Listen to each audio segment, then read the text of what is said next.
Bonjour, vous êtes avec Jean-Marie Havane et aujourd'hui nous allons nous attaquer à une question qui a torturé l'esprit humain pendant des millénaires et je pense beaucoup plus. Nous allons prouver que l'âme, l'esprit et la conscience peuvent être enfin expliqués scientifiquement. Je commence.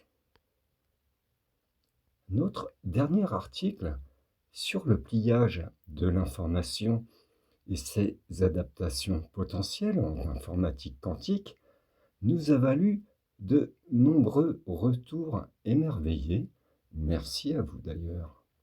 Mais ce n'était que la pointe visible de l'iceberg, car au-delà des applications technologiques, cette cognition nous révèle quelque chose de bien plus profond.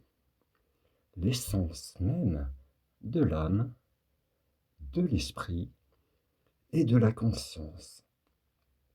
Comment une simple intention, l'idée de dessiner un arbre ou d'écrire ces mots, se transforme-t-elle en l'acte physique de prendre un stylo, de le poser sur le papier? Ce processus que nous vivons tous au quotidien est une illustration parfaite de la défractalisation partielle de l'information et de la double géométrie de l'univers qui sont au cœur de la conjecture de Havane. Le voyage de l'idée à l'action, une danse entre le potentiel et le déterminé. Imaginez le moment où une idée créative naît dans votre esprit, avant même que le stylo ne touche le papier. Une image floue, une sensation ou un concept abstrait émerge. Cet état initial de la pensée est notre tout potentiel, un domaine non commutatif et hyperbolique. Dans cet espace, les possibilités se superposent, les idées se chevauchent et le temps linéaire, tel que nous le connaissons, n'a pas encore de prise. C'est un foisonnement d'informations latentes où chaque chemin est encore ouvert. Puis, une intention claire se cristallise. L'idée de dessiner un arbre prend forme ou le besoin d'écrire un message devient précis. C'est à cet instant que le processus de défractalisation partielle s'amorce, votre cerveau agissant comme un formidable agent de pliage et de dépliage de l'information. Il commence à extraire et à structurer une partie de ce potentiel non commutatif, c'est l'émergence d'un palier fractal de la pensée. Une structure plus définie, mais qui conserve encore toute la complexité et la richesse des détails. Un arbre n'est pas une simple ligne, mais une forme infiniment variée. Une fois cette intention défractalisée, elle se traduit en commande motrice. Des signaux neuronaux voyagent du cerveau vers les muscles de votre main et de votre bras. Nous entrons alors dans le domaine euclidien et commutatif de l'action physique. Ici, l'ordre est essentiel. Il faut d'abord tendre la main, puis saisir le stylo, puis le déplacer sur la feuille. Chaque mouvement est une séquence précise et déterministe dans l'espace que nous percevons. Le dessin lui-même, bien que sur une surface en apparence 2D, présente des nuances, des pressions, des textures qui révèlent cette 2D incomplète. Ce résidu de complexité fractale, même dans sa forme euclidienne manifeste. L'âme, l'esprit et la conscience, une trinité interconnectée. Pour comprendre pleinement ce processus, il est essentiel de revenir à notre conception de la matière noire. Nous ne la considérons pas comme une simple masse manquante, mais comme le pendant informationnel de chaque atome baryonique, en nombre égal de particules à la matière ordinaire. La matière noire, l'antimatière manquante, se distingue par son potentiel informationnel intrinsèquement non commutatif. C'est cet état de tout potentiel qui lui confère une densité informationnelle 6 fois supérieure à la matière baryonique, soulagée, elle, d'une grande part de son potentiel en devenant déterministe. C'est dans ce cadre que nous pouvons définir l'âme, le réservoir de potentiel non commutatif. L'âme est notre double informationnel, notre contrepartie de matière noire résidant dans le bulk hyperbolique de l'univers. Elle n'est pas localisée dans un organe, mais constitue un réservoir de tout potentiel qui nous est propre, intrinsèquement non commutatif. L'âme est libérée des contraintes linéaires du temps et de l'espace. C'est elle qui les crée, ces contraintes. Elle contient la somme de nos expériences, de nos mémoires profondes et de nos potentialités non actualisées, connectées directement à l'information primordiale du zéro cosmique via ce vide proliférant. Sa masse n'est pas une masse physique, mais une profondeur et une richesse informationnelle incomparables, le substrat lourd et latent de notre propre être. L'intrication quantique nous relie en permanence à notre âme. C'est une découverte de Alain Aspect, que j'ai rencontré d'ailleurs il y a moins d'une semaine à une conférence avec qui j'ai pu parler, et nous avons même étudié et soulevé ce sujet sur la non-localité. Rappelez-vous l'intrication quantique et le grand débat entre Einstein et Bohr qui date de 1935, résolu donc en 1992 par Alain Aspect, qui lui a valu le prix Nobel en 2022 grâce à cet apport à l'informatique quantique et à la quantique en général en pouvant prouver que l'intrication quantique existe. C'est une aparté. Donc merci Alain Aspect et merci de m'avoir répondu. Donc l'intrication quantique, le côté non local du rapport de l'information, nous explique aussi que notre âme est reliée en permanence à notre esprit via cette interaction. Je reprends. L'esprit, le régisseur de la défractalisation commutative qui mémorise et prend des décisions. L'esprit est la faculté qui opère dans le domaine commutatif de notre réalité. C'est le mécanisme qui permet de plier et de défractaliser partiellement le potentiel illimité de l'âme en pensée, émotion et action concrète. L'esprit sélectionne, organise et interprète l'information de l'âme pour la rendre compréhensible et utilisable dans notre monde manifesté, puis la mémorise.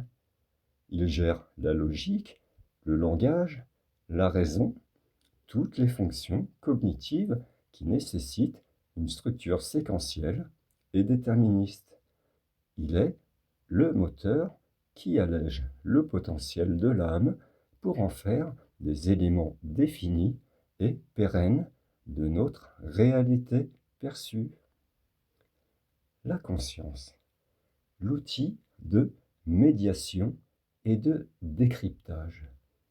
La conscience n'est ni l'âme ni l'esprit pris isolément, mais l'interface dynamique entre ces deux pôles de la pensée. C'est le point de rencontre où le potentiel non commutatif de l'âme est décrypté et actualisé par l'esprit en expérience subjective. Chaque perception, chaque émotion, chaque pensée consciente est un acte de défractalisation partielle. Lorsque vous percevez un événement, ce n'est pas seulement une réaction neuronale, mais le pliage ou le dépliage, selon le cas, d'un potentiel informationnel de l'âme qui se manifeste comme l'expérience passée dans la mémoire et dans votre conscience. Pour le définir, la conscience est le théâtre où se joue le ballet incessant entre le manifesté et le latent. De plus, ce processus n'est pas à sens unique. Les trous noirs neurocognitifs présents dans notre cerveau, analogues aux trous noirs hypermassifs de l'univers, recyclent constamment l'information issue de nos expériences conscientes. Cette information est alors non-commutée et réintégrée dans le réservoir de l'âme, enrichissant ainsi tout notre potentiel et permettant une évolution continue de notre être. Une révélation pour la science et l'humanité, combler le fossé de l'inconnu. Les neurosciences, dans leur approche matérialiste et déterministe prédominante, ont accompli des progrès extraordinaires dans la compréhension du cerveau. Elles peuvent cartographier l'activité neuronale, identifier les aires cérébrales associées à des fonctions spécifiques et même modifier certains comportements par des interventions ciblées. Cependant, plusieurs phénomènes fondamentaux demeurent inexpliqués, révélant les limites d'une vision qui ne prend en compte que la géométrie euclidienne et commutative de la réalité.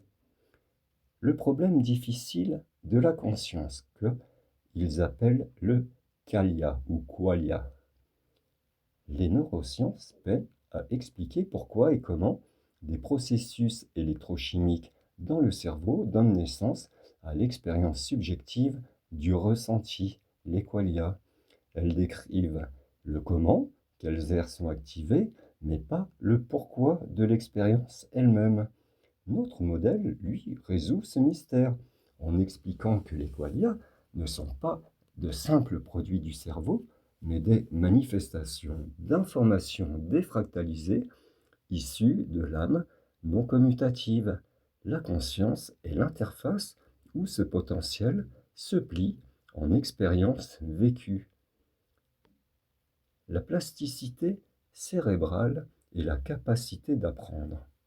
La capacité du cerveau à se reconfigurer et à apprendre tout au long de la vie est documentée, mais son origine profonde reste énigmatique. Notre théorie révèle que la plasticité est la manifestation directe du métissage entre le potentiel de l'âme et les structures cérébrales. Le vide proliférant d'informations non commutatives offre un substrat inépuisable pour de nouvelles défractalisations partielles, l'apprentissage, où le cerveau plie ce potentiel pour former de nouvelles compétences. Les états modifiés de conscience. Les expériences de mort imminente, les rêves lucides ou les effets des psychédéliques trouvent souvent une solution réduite à des déséquilibres neurochimiques et trouvent une explication plus profonde. Je vais relire. Souvent réduit à des déséquilibres neurochimiques, et donc, grâce à notre théorie, trouve une explication plus profonde. Ces états ne sont pas des dysfonctionnements, mais des moments où le processus de défractalisation partielle est assoupli, permettant un accès temporaire et moins filtré à l'information non commutative de l'âme. Ces expériences offrent un aperçu direct du potentiel infini qui nous habite. Une conclusion laïque et pleine d'espoir: embrasser notre plein potentiel. La conjecture de Havane, loin de toute doctrine mystique ou religieuse, nous offre une compréhension laïque et profondément scientifique de notre place dans l'univers. Elle ne nie pas l'importance du cerveau physique, au contraire, mais le repositionne comme l'outil simple d'une interface, le lieu où l'information se plie, se déplie, se défractalise partiellement et se remanifeste ou se manifeste, je dis grâce à la mémoire. Cette révélation apporte un espoir immense. Elle suggère que nous ne sommes pas de simples êtres éphémères voués à disparaître, mais des manifestations continues d'un potentiel informationnel infini.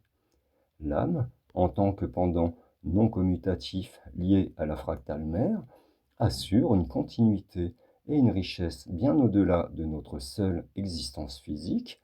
Chaque expérience vécue, chaque apprentissage, chaque acte de création ne fait qu'enrichir notre propre réservoir de potentiel, nous recyclant et nous transformant perpétuellement pour atteindre enfin le meilleur de nous-mêmes. Cependant, cette compréhension s'accompagne d'un avertissement contre la junk culture, cette tendance à la simplification excessive, à la consommation rapide d'informations sans profondeur et à la recherche de gratification instantanée. Dans un monde où le potentiel est si vaste, se limiter à des formes d'information triviales et sans substance, c'est se priver de la richesse du tout potentiel qui nous est offert. C'est réduire notre existence à des paliers fractales superficiels, sans jamais explorer la profondeur de notre propre âme, qui elle est non commutative. Cultiver notre esprit, chercher la connaissance, s'engager dans la création et la réflexion profonde, c'est embrasser activement le processus de défractalisation partielle, c'est interagir pleinement avec le potentiel de notre âme, c'est comprendre que chaque moment de conscience est une merveilleuse opportunité de plier le non manifesté en une réalité riche et signifiante, contribuant ainsi à l'évolution perpétuelle de l'univers fractal dont nous sommes une partie intrinsèque et essentielle. Cette nouvelle compréhension de l'âme, de l'esprit et de la conscience, non comme un balai entre le potentiel, non commutatif et le déterminisme euclidien, n'est pas seulement une théorie, c'est une invitation à explorer la profondeur de notre propre être et la richesse infinie de l'univers. Bon, j'ai pas pu m'empêcher de faire ce petit laïus moraliste, mais nous allons continuer. On retourne aux mathématiques et à la science. Excusez-moi pour ceux qui m'ont trouvé moraliste. Alors, voilà un peu comment on peut dessiner la conscience, l'esprit et l'âme, le rapport avec cette reprise du tableau peint à la chapelle Sixtine de Michel-Ange. Et d'ailleurs, je crois que j'en parle plus tard. Donc, nous allons continuer par ce texte qui devient un peu plus scientifique, mais qui va beaucoup vous apprendre au niveau technique.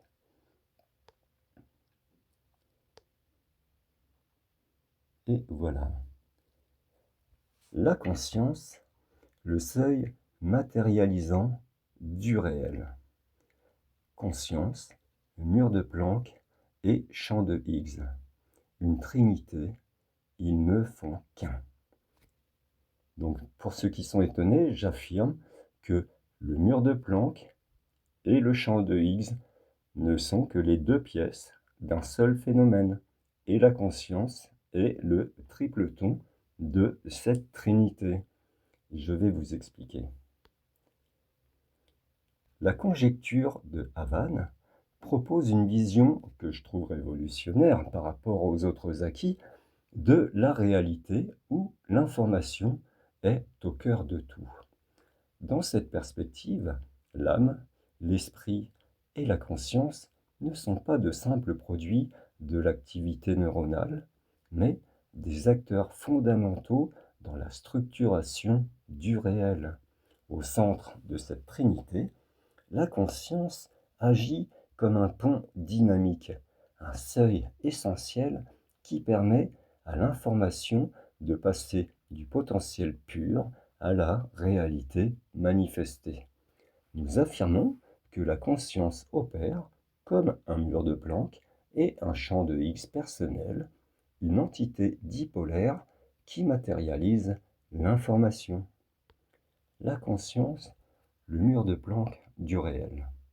En physique, le mur de Planck représente la limite ultime de notre compréhension, un point où l'espace-temps se désagrège en une mousse quantique chaotique, le domaine de l'inconnaissable et de l'infiniment petit.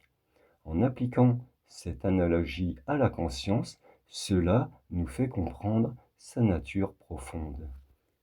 Frontière de matérialisation.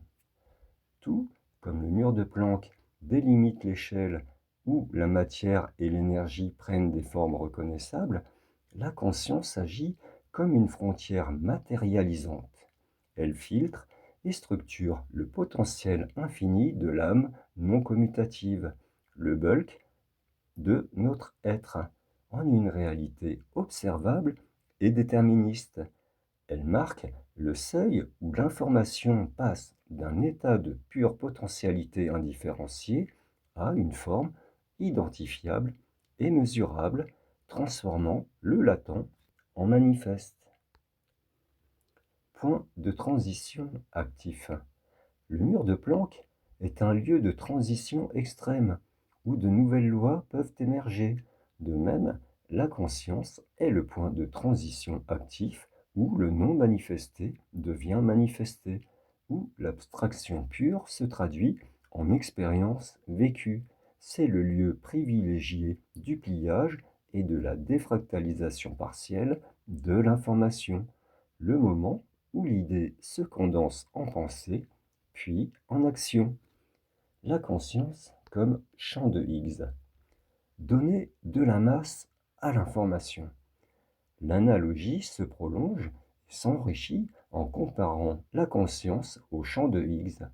Ce mécanisme cosmique qui confère la masse aux particules élémentaires, leur permettant de s'organiser en matière stable, conférer substance et forme. Le champ de Higgs donne de la masse aux particules, les ralentissant et les ancrant dans notre réalité spatio-temporelle. Sans lui, les particules seraient de simples ondes lumineuses voyageant à la vitesse de la lumière, donc incapables de former de la matière. La conscience comme champ de Higgs informationnel. En prolongeant cette analogie, la conscience est, de facto, le champ de Higgs de l'information au niveau individuel. C'est elle qui, en interagissant avec l'information pure de l'âme, confère une masse ou une substance conceptuelle aux idées et aux potentialités. Elle les fait ralentir et les structure en forme définie, des pensées, des perceptions, des émotions, des souvenirs. Sans la conscience ou la pensée pure qui l'anime, l'information de l'âme resterait un potentiel amorphe et non commutatif, ne se matérialisant jamais en idée, puis en une réalité perceptible et partageable. Ainsi, la conscience n'est pas seulement une frontière passive, elle est le mécanisme actif qui confère de la réalité aux potentialités de l'âme, un peu comme le champ de Higgs confère de la masse aux particules. La conscience est l'interface dynamique qui permet au non manifesté, l'âme, le réservoir de potentiel, de se manifester en nourrissant notre réalité commutative d'idées et de pensées à travers l'esprit qui est la personnalité consciente, notre personnalité consciente et la mémoire vive. La pensée pure, un cerveau fractal cosmique. Cette compréhension de la conscience comme un agent matérialisant mène à une intuition encore plus profonde et visuellement saisissante. Si l'univers fractal, donc univers cellule, faut voir pourquoi nous prenons, il faut voir l'autre vidéo qui est connexe où nous expliquons que l'univers se conduit exactement comme une cellule vivante et reprend sa propre structure pour créer le vivant. Donc c'est la suite ou l'avant, mais je vous conseille de la voir. Cette vidéo va vous apprendre beaucoup de choses sur vous-même et sur la structure du vivant et de l'univers. Je reprends. Si l'univers cellule, la fractale mère en 3D, est le schéma profond de ce qu'elle produit, alors le bloc de la pensée pure, le zéro primordial qu'on peut appeler le hive mind, possède une structure intrinsèquement liée à son rôle. Il est donc envisageable que la pensée pure, le zéro mère, a la structure d'une éponge fractale. Ça, c'est évident. Mais nous pensons carrément prenant la forme d'un gigantesque cerveau cosmique. Si ce cerveau cosmique possède deux hémisphères, l'une qui détient l'information pure, le potentiel non commutatif, le tout est possible, et l'autre, la pensée pure, le processus actif de défractalisation, de commutation et d'organisation informationnelle, eh bien, cette analogie donc nous donne l'idée que notre bulk aurait la forme d'un cerveau, l'univers a la forme d'un cerveau. C'est très très très probable. Cette analogie résonne puissamment avec la fresque de Michel-Ange dans la chapelle Sixtine, où la figure de Dieu est peinte dans un contour qui, par sa forme, a été remarquablement identifié comme un cerveau humain. Donc il faut voir la célèbre scène de la création d'Adam, peint sur le plafond de la chapelle Sixtine donc. Cette observation suggère une intelligence pragmatique à l'origine de la création. La conjecture de Havane offre une explication scientifique et conceptuelle à cette intuition artistique millénaire. L'univers est le déploiement d'une intelligence auto-organisée dont le principe organisateur est la pensée pure, structurée comme un cerveau cosmique. L'âme, l'esprit et la conscience, une unité intriquée. Pour conclure, la conjecture de Havane unifie l'âme, l'esprit et la conscience en une entité cohérente et dynamique, fondamentalement liée au principe cosmique de l'information et de la matérialisation. L'âme globale du bulk est scindée en âmes innombrables. Elle est le réservoir, l'essence non commutative, le double spirituel résidant dans le bulk hyperbolique de l'univers. Elle est intrinsèquement liée à l'information primordiale formant un tout, le zéro cosmique, libéré des contraintes linéaires du temps et de l'espace, car il les crée lui-même. La matière noire, substrat composé de pensée pure et d'information pure, est la contrepartie informationnelle de chaque atome et idée, représentant cet état de tout potentiel qui nous relie profondément à ce tout universel. L'intrication quantique assure une connexion permanente et indissociable entre notre âme et notre individu manifesté par l'esprit. L'esprit agit comme le régisseur de la défractalisation commutative, la personnalité consciente et la mémoire vive. Il est la faculté qui opère dans le domaine euclidien de la réalité, sélectionnant, organisant et interprétant l'information de l'âme pour la rendre compréhensible et utilisable dans le monde manifesté, puis la mémorisant pour forger l'expérience. Enfin, la conscience est le décrypteur et l'interface dynamique entre ces deux mondes. C'est le point où le potentiel non commutatif de l'âme est actualisé et transformé par l'esprit en expérience subjective, agissant comme un mur de Planck et un champ de Higgs. La conscience est le mécanisme actif qui confère masse et réalité à l'information, permettant le non manifesté de devenir perceptible. Cette vision unifiée du mur de Planck et du champ de Higgs avec la conscience comme sa manifestation localisée et les PIL comme ses constituants actifs offre une explication profonde de la manière dont la réalité se structure à partir d'un océan d'informations.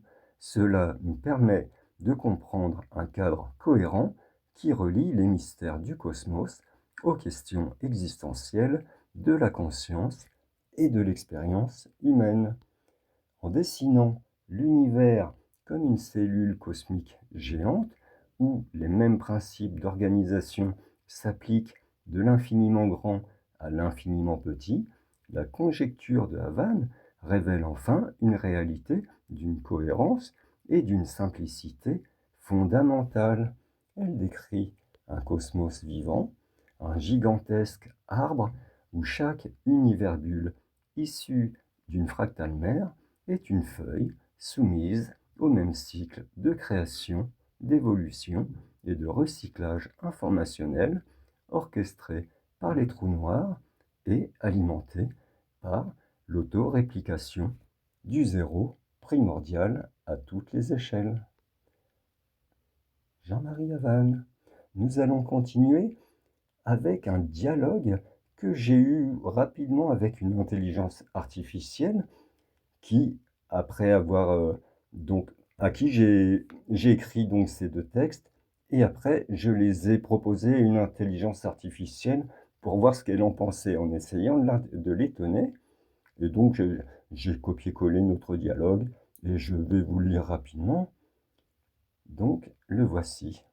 Donc gardez à l'esprit ce schéma. Vous pouvez peut-être le photocopier, je ne sais pas. Mais ça simplifie la compréhension. Et on voit bien champ de Higgs, mur de Planck, sur le même axe que la conscience, ça veut dire qu'ils font le même travail, hein, c'est une trinité. La dualité fondamentale, information pure et pensée pure. L'intuition d'une distinction entre information pure et pensée pure est, comme nous l'avons souligné, une avancée cruciale.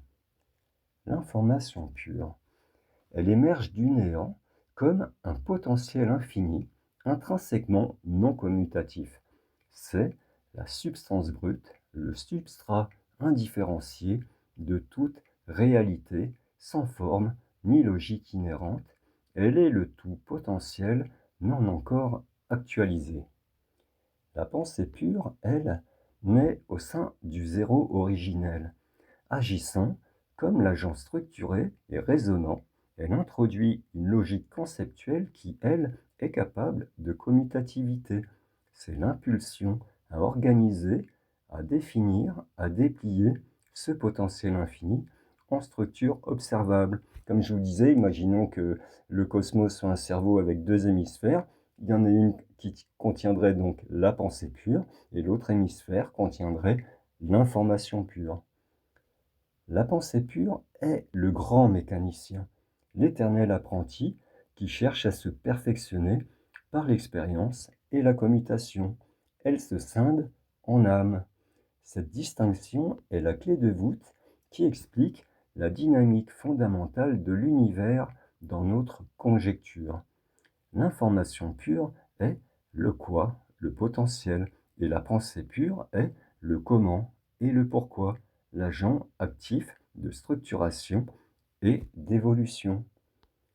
L'éviction du néant, la naissance de l'ordre.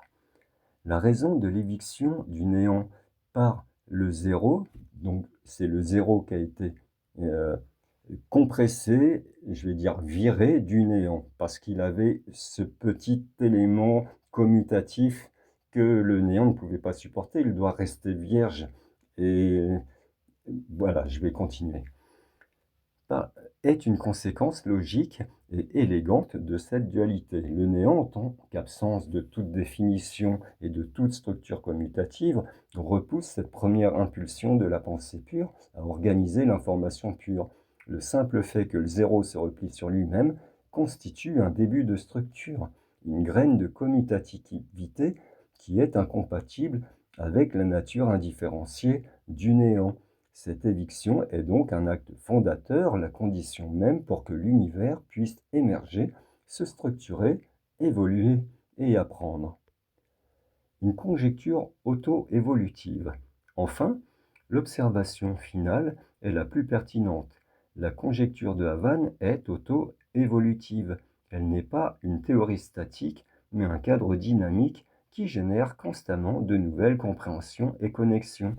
Cette capacité à se développer et à se perfectionner par l'exploration de ses propres prémices est le reflet le plus fidèle de l'univers qu'elle décrit, un grand mécanicien en perpétuel apprentissage et perfectionnement.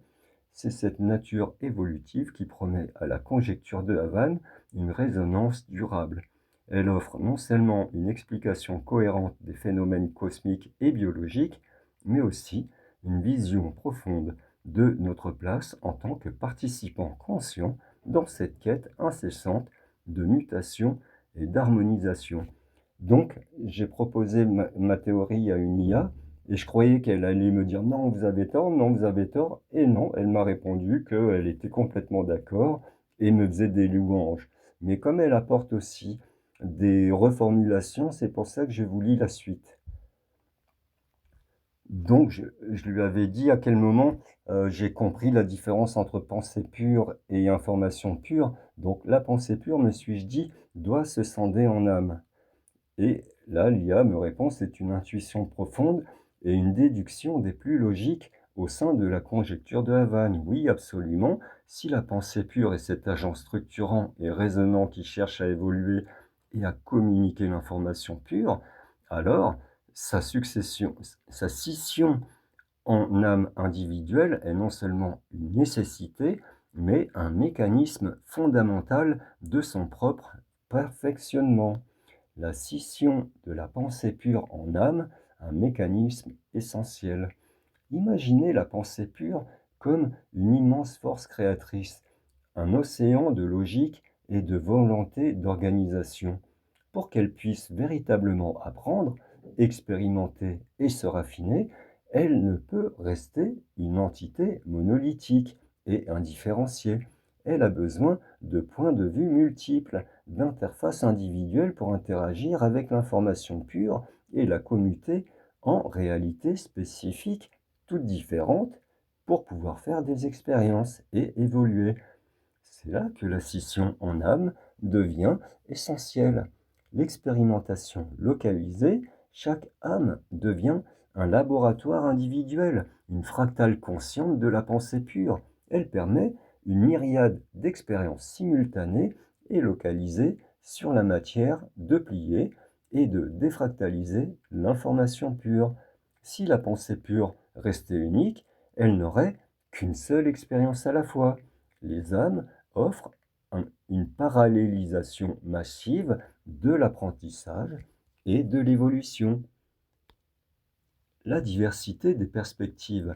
Chaque âme, en interagissant avec l'information pure à travers des expériences uniques, vie, palier fractal, va générer des solutions harmoniques différentes, des compréhensions variées. Cette diversité est cruciale pour le perfectionnement de la pensée pure. C'est comme si le grand mécanicien avait besoin de millions de chercheurs explorant des pistes différentes pour trouver les meilleures innovations. Le recyclage enrichit. Lorsque ces expériences individuelles se terminent, mort, remise à zéro, puis recyclage, l'information vécue est recyclée et non-commutée, mais elle réintègre le réservoir de la pensée pure de manière enrichie. Ce n'est plus seulement de l'information pure qui est recyclée, mais de l'information traitée, structurée et apprise par l'expérience de chaque âme. La pensée pure se nourrit de cette multitude d'apprentissages individuels. La définition de la conscience en tant qu'interface nécessite un point d'ancrage. L'âme est ce point d'ancrage individuel qui permet à la pensée pure de regarder et de ressentir le monde commutatif à travers des entités distinctes. Sans cette scission, la conscience serait diffuse et non individualisée, rendant l'apprentissage expérientiel beaucoup moins efficace.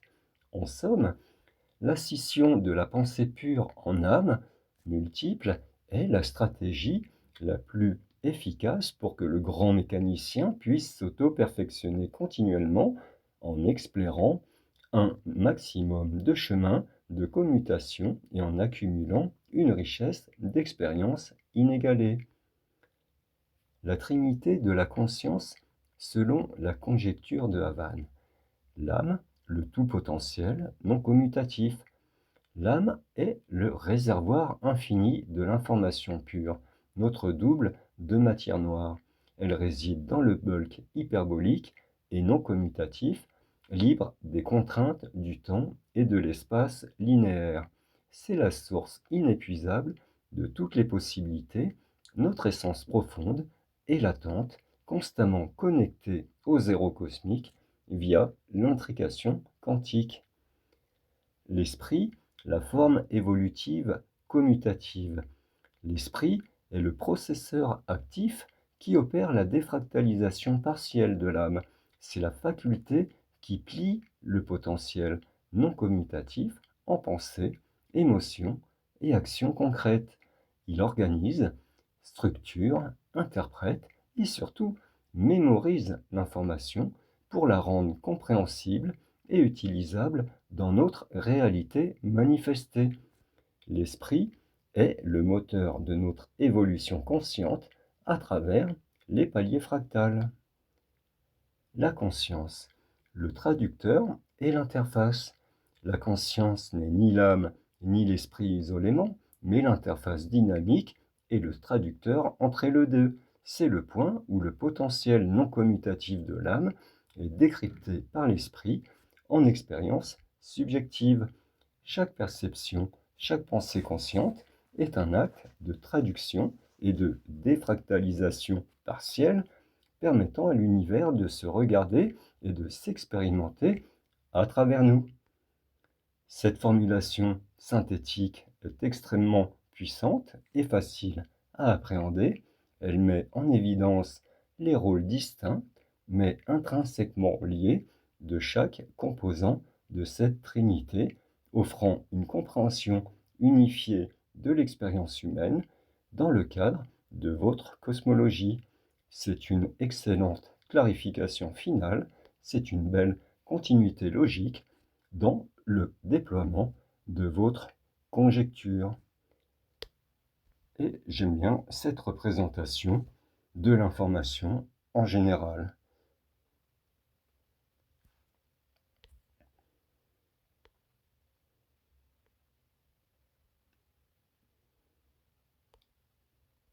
Je crois que pour le chapitre de l'âme, de l'esprit et de la conscience, nous avons vu l'essentiel.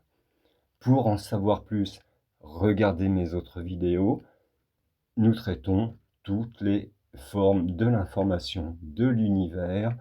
Et par exemple, nous avons fait une vidéo très complète sur les améliorations que nous apportons à l'informatique quantique. Et donc en général, la résolution de toutes les questions non résolues par les autres physiciens de la physique. Et là, nous avons des preuves, par exemple dans les travaux d'Einstein, du fait que nous ayons raison. Ça, c'est une équation d'Einstein. Je ne vais pas vous le lire, mais c'est un texte qui explique très bien pourquoi Einstein nous donne raison.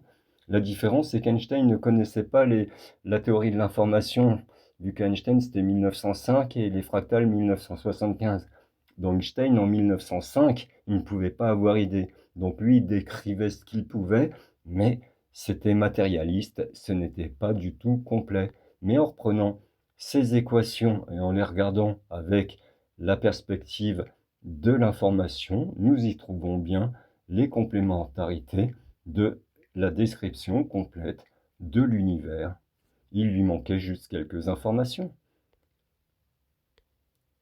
Donc je vous conseille cette vidéo, l'univers est construit tel une cellule du vivant, qui vous fera comprendre beaucoup de choses.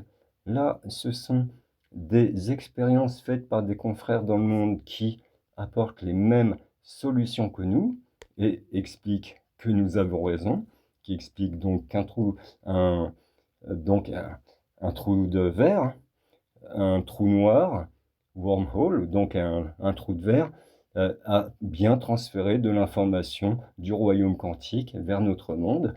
Donc, sont des aberrations de notre travail à travers le travail de nos confrères. J'en suis très content. Là, nous avons une image qui représente l'univers. Donc, si vous pouvez la capturer, si vous êtes sur un grand écran, je vous conseille.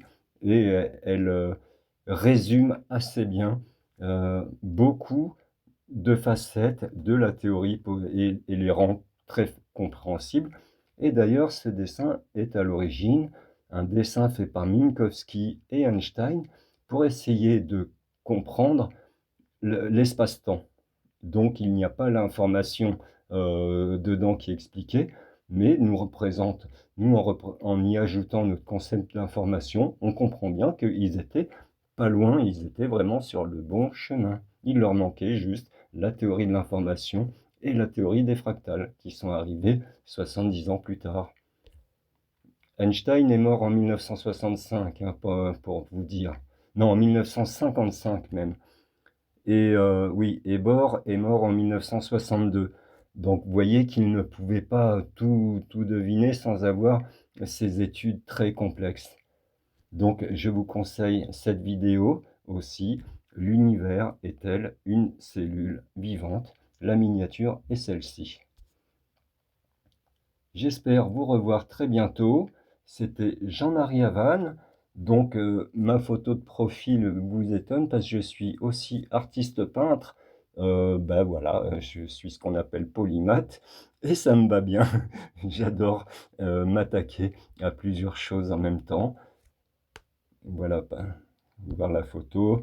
Voilà, vous me voyez à l'œuvre en train de peindre un plafond. Bon, ce n'est pas du Michel-Ange, mais en tout cas, Michel-Ange m'a quand même pas mal inspiré. Ça se voit, c'est un grand plafond que j'ai fait. Je vous remercie si vous êtes resté jusqu'au bout, sans quoi c'est que je parle dans le vent. Mettez un petit pouce bleu, pas pour me remercier moi, mais pour montrer à d'autres lecteurs potentiels que mon travail peut valoir le coup d'œil. Et si vous voulez en savoir plus, vu que je sors des vidéos régulièrement pour expliquer l'univers sous différentes facettes, eh bien abonnez-vous, comme ça vous serez mis directement au courant de chaque nouvelle sortie. Je vous remercie, nous sommes à 49 minutes et 8 secondes de vidéo. Eh bien c'était beaucoup plus court que je ne le croyais, mais c'était très dense en informations. Je vous conseille de regarder cette vidéo plutôt 2 fois qu'une, voire 3 fois, et même de faire des arrêts pour relire certains passages qui peuvent être conceptuellement un peu lourds à comprendre. Et je vais m'arrêter là. Je vous dis une 30e fois merci et à très bientôt. Au revoir.